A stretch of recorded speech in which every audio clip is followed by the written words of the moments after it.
Highway हो या expressway, आपकी प्रॉपर्टी की कीमत बढ़ाता है या घटाता है। नमस्कार दोस्तों, मैं हूं आपका दोस्त, आपका भाई प्रदीप मिश्रा और स्वागत है आपका प्रॉपर्टी मिश्रा शो में। आज मैं आपको बताऊंगा एक ऐसा इंपॉर्टेंट टॉपिक जिसे लेकर आज भी बहुत सारे लोग कंफ्यूज हैं।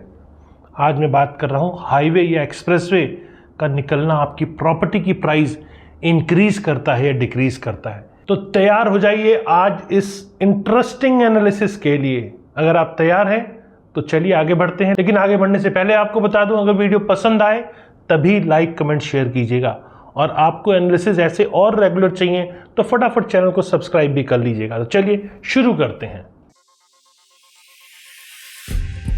नमस्कार, मैं हूं प्रदीप मिश्रा। प्रॉपर्टी मिश्रा शो में आपका स्वागत है। यहाँ हम आपको प्रॉपर्टी और प्रॉपर्टी मार्केट की हकीकत बताते हैं। नो बकवास, डायरेक्ट काम की बात। चलिए शुरू करते हैं।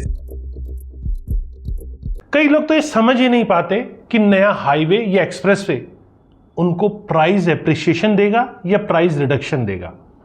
अगर एक्सप्रेसवे की हाइट आपकी जमीन के लेवल से ऊपर से निकल जाती है तो उसकी प्राइस बढ़ेगी या गिरेगी, ये बहुत सारे लोग समझ नहीं पाते। क्योंकि सामने एक्सप्रेसवे होते हुए भी अगर उसकी एक्सेस नहीं मिलेगी तो बिना एक्सेस के प्रॉपर्टी प्राइस कैसे बढ़ सकते हैं। तो चलिए इसको थोड़ा सा और डीप में समझते हैं। हाईवे इंपैक्ट का मिक्स्ड रियलिटी। सबसे पहले मैं आपको ये बताना चाहूंगा कि इंडिया में हाईवे या एक्सप्रेसवे का प्रॉपर्टी प्राइसेस पे इंपैक्ट एक कॉम्प्लेक्स फेनोमेनन है। ये सिंपल सक्सेस स्टोरी नहीं है जहां सिर्फ पॉजिटिव रिजल्ट मिलते हैं। National highway authority of India यानी NHAI की रिपोर्ट के अकॉर्डिंग नेशनल हाईवेज के पास कुछ प्रॉपर्टीज में 40 से 60% तक का प्राइस इंक्रीज देखा जाता है। प्रॉपर कनेक्टिविटी मिलने पर ही ये होता है, ये बात आप ध्यान रखें। लेकिन साथ ही कई केसेस में 30 से 60% तक का प्राइस डिक्रीज भी देखा जाता है। मतलब नेगेटिव फैक्टर्स के कारण ऐसी भी पॉसिबिलिटी होती है। Indian institute of management Bangalore की डिटेल रिसर्च में पाया गया कि बेंगलोर के रोड डेवलपमेंट प्रोजेक्ट्स में प्रॉपर्टीज की वैल्यू में मिक्स्ड रिजल्ट सामने आए। कंस्ट्रक्शन और ऑपरेशनल फेज के अंदर ये चीज़ें देखने को मिली। यहाँ एक इम्पॉर्टेंट फैक्टर ये था हाईवे का डिज़ाइन और लोकल कनेक्टिविटी कैसे इंटीग्रेट की गई। सक्सेस एग्जाम्पल में यमुना एक्सप्रेसवे का 40% price jump. Yamuna expressway definitely एक सक्सेसफुल एप्रिसिएशन देखी गई है, लेकिन इन सब के पीछे प्रॉपर प्लानिंग है। स्ट्रेटेजिक लोकेशन पर 40 से 45% के प्रॉपर्टी प्राइस इंक्रीज पिछले 3 सालों में। लेकिन अगर स्ट्रेटेजिक लोकेशन नहीं है तो डिफरेंट स्टोरी होती है। ग्रेटर नोएडा में सेक्टर 22D में जहां एक्सप्रेसवे एक्सेस पॉइंट है, वहां रेजिडेंशियल प्लॉट्स के प्राइजेस 18,000 रुपये पर स्क्वायर फीट से बढ़कर 25,200 रुपये पर स्क्वायर फीट हो गए हैं।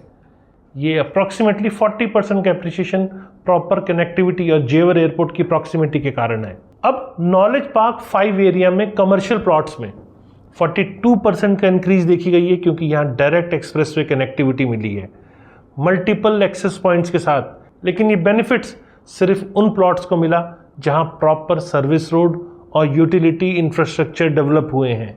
मतलब मेजर फेलियर केसेस भी हैं, जैसे Delhi Agra expressway adjacent properties में 60% प्राइस ड्रॉप। मतलब सबसे शॉकिंग एग्जांपल यह है कि दिल्ली आगरा हाईवे के कुछ सेक्शंस में जहां प्रॉपर्टी वैल्यूज़ में बहुत ज़्यादा डिक्लाइन देखने को मिला। फरीदाबाद के सेक्टर 88 और 89 में कुछ पोर्शंस में जहां एलिवेटेड हाईवे बना लेकिन प्रॉपर एक्सेस वहां नहीं दी गई, वहां प्रॉपर्टी प्राइजेज में 55 से 60% तक का रिडक्शन हुआ।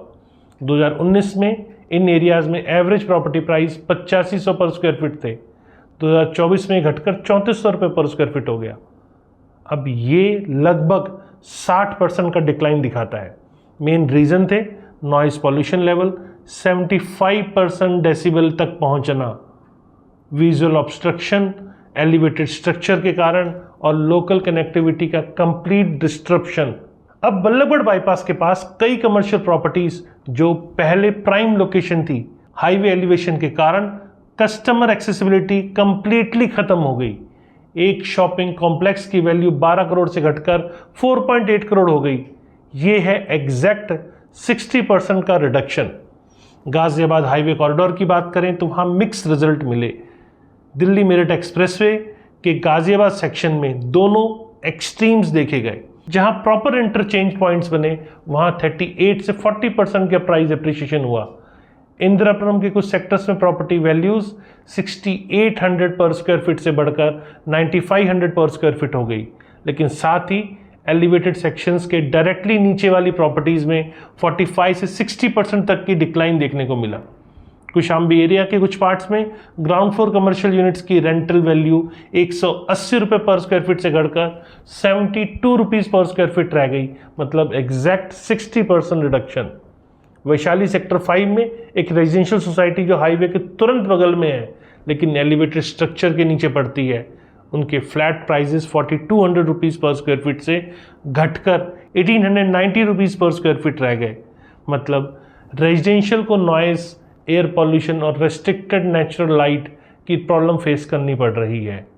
मुंबई पुणे एक्सप्रेसवे की बात करें तो 40% एप्रिसिएशन वर्सेस 55% डिक्लाइन, मतलब मुंबई पुणे एक्सप्रेसवे के साथ मिक्स रिजल्ट है।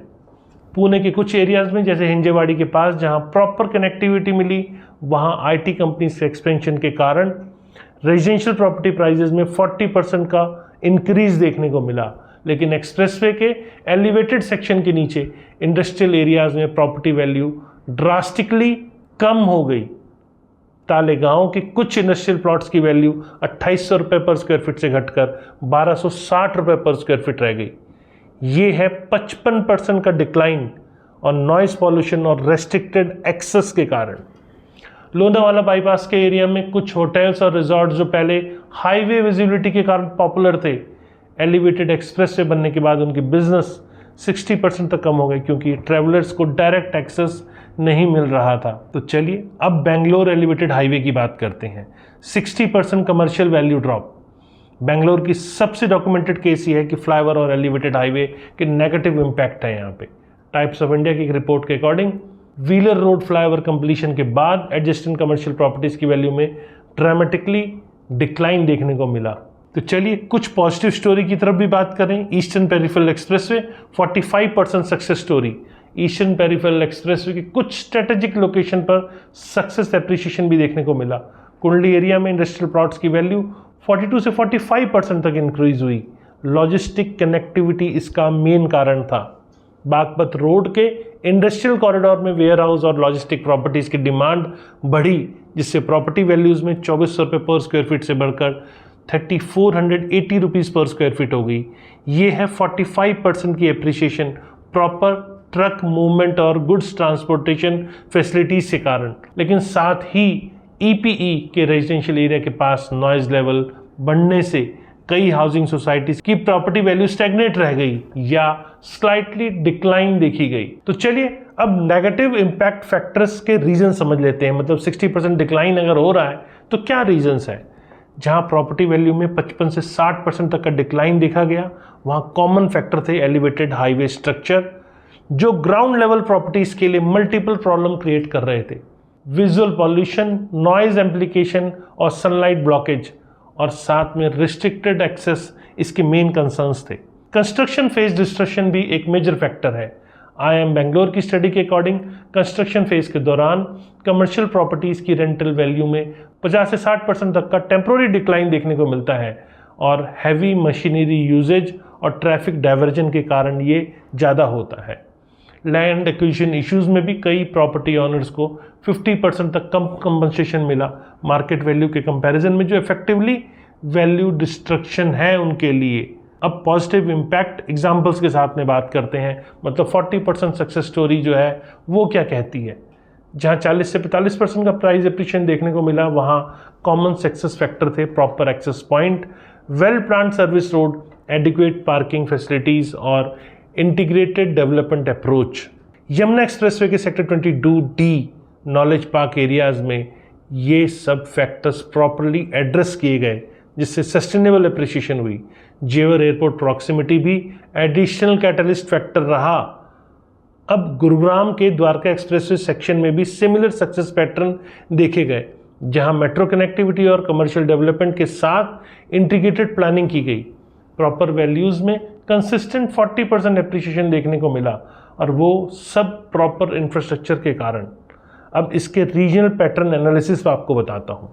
डिफरेंट स्टेट में सक्सेस और फेलियर पैटर्न वेरी कर सकते हैं। यूपी के प्लानिंग बोर्ड अप्रोच, यूपी में प्लानिंग बोर्ड अप्रोच ज़्यादा कॉम्प्रिहेंसिव रहा यमुना एक्सप्रेसवे जैसे प्रोजेक्ट्स में, जिससे पॉजिटिव रिजल्ट आए। महाराष्ट्र में मुंबई पुणे एक्सप्रेसवे के पुराने सेक्शंस में प्लानिंग इश्यूज के कारण मिक्स्ड रिजल्ट्स देखे गए। कर्नाटका में बेंगलोर के फ्लाईओवर प्रोजेक्ट्स में लोकल कनेक्टिविटी को प्रॉपरली एड्रेस नहीं किया गया, जिससे नेगेटिव इम्पैक्ट आए। हरियाणा में ईस्टर्न पेरिफेरल एक्सप्रेसवे के इंडस्ट्रियल सेक्शंस में पॉजिटिव रिजल्ट्स आए, लेकिन रेजिडेंशियल एरिया में नॉइज इशू रहे। तो आपकी इन्वेस्टमेंट स्ट्रेटजी क्या होनी चाहिए? Risk reward balance. जी हाँ, अगर आप highway adjacent property investment consider कर रहे हैं तो प्राइस एप्रिसिएशन हो सकता है, लेकिन अगर आपकी कैलकुलेशन गलत है तो वहाँ डिक्लाइन भी हो सकता है। पॉसिबिलिटी को सीरियसली कंसिडर करना चाहिए, सोच समझ के बाय करना चाहिए। और अगर खरीदा हुआ है आपने और अगर वहाँ कैलकुलेशन पॉजिटिव नहीं है, आगे चलकर प्राइस गिर सकते हैं, तो राइट टाइम पे उसे बेच भी देना चाहिए। मतलब आपको प्रॉपर एक्सेसिबिलिटी और service road connectivity, noise mitigation measures और प्लान डेवलपमेंट अप्रोच, इन सबको प्रॉपर स्टडी करना चाहिए। कंस्ट्रक्शन के दौरान 2 से 4 साल तक डिस्ट्रप्शन इफेक्ट्स एक्सपेक्ट करने चाहिए। कमर्शियल प्रॉपर्टीज़ के लिए पीरियड पर्टिकुलरली चैलेंजिंग हो सकता है। कस्टमर एक्सेसिबिलिटी और बिजनेस ऑपरेशंस थोड़े से इम्पैक्ट हो सकते हैं। एलिवेटेड हाईवे के केस में परमानेंट नेगेटिव रिस्क ज़्यादा होते हैं। ग्राउंड लेवल रोड से कंपैरिजन में बात करें तो परमानेंट नेगेटिव रिस्क आपके एलिवेटेड हाईवे के केस में ज़्यादा होते हैं। विजुअल ऑब्स्ट्रक्शन, नॉइज एम्प्लीफिकेशन और restricted natural light long term concerns हैं। अब डॉक्यूमेंटेशन और लीगल सेफगार्ड की बात कर लेते हैं। हाईवे एडजेसेंट प्रॉपर्टी इन्वेस्टमेंट में कॉम्प्रिहेंसिव लीगल वेरिफिकेशन क्रूशियल है। एक्सेस राइट्स, ईजमेंट क्लॉज और future development restriction properly documented होने चाहिए। तो चलिए अब मार्केट टाइमिंग कंसिडरेशन बता देता हूँ। हाईवे डेवलपमेंट के डिफरेंट फेजेस में प्रॉपर्टी वैल्यूज में बिहेवियर प्रिडिक्टेबल पैटर्न फॉलो करता है। अनाउंसमेंट फेज में स्पेकुलेटिव बाइंग होती है, कंस्ट्रक्शन फेज में डिस्ट्रप्शन इफेक्ट होते हैं और कंप्लीशन फेज में एक्चुअल बेनिफिट्स या ड्रॉबैक्स क्लियर होते हैं। तो अगर गवर्नमेंट की कोई अनाउंसमेंट है तो राइट टाइम की बाइंग वहाँ बहुत इंपॉर्टेंट है। अगर आप राइट टाइम पे बाय करेंगे तो रिजल्ट्स कई गुना आ सकते हैं, लेकिन अगर आपकी बाइंग परफेक्ट नहीं है तो नेगेटिव रिजल्ट्स भी आ सकते हैं। इसको कंसिडर हमेशा करें।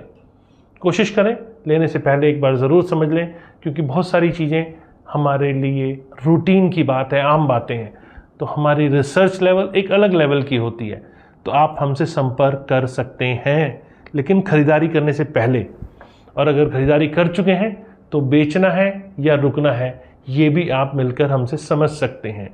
तो दोस्तों, हाईवे एडजेसेंट प्रॉपर्टी इन्वेस्टमेंट में हमेशा रिटर्न नहीं मिलता, लेकिन रिटर्न तब मिलता है जब वो कैलकुलेटिव इन्वेस्टमेंट होती है। बहुत सारे एग्जांपल्स मैंने डिस्कस किए, कुछ पॉजिटिव तो कुछ नेगेटिव। ये सब कैलकुलेशन बेस्ड इन्वेस्टमेंट स्ट्रेटजी है। अंधे कुएं में गिरना अपने आप में नुकसान दे सकता है। और हमेशा ध्यान रखिए, नो नॉलेज विदाउट कॉलेज। तो कॉलेज है तभी आपको नॉलेज है। तो ऐसे नौसिखियाओं से ज़रूर बचें। फ्यूचर में और रेगुलर ऐसे इंपॉर्टेंट एनालिसिस देखने के लिए फटाफट चैनल को सब्सक्राइब कर लीजिए। और अगर चैनल का ये वीडियो आपको पसंद आया तो लाइक करें, कमेंट करें और शेयर ज़रूर करें। नमस्कार और जय हिंद।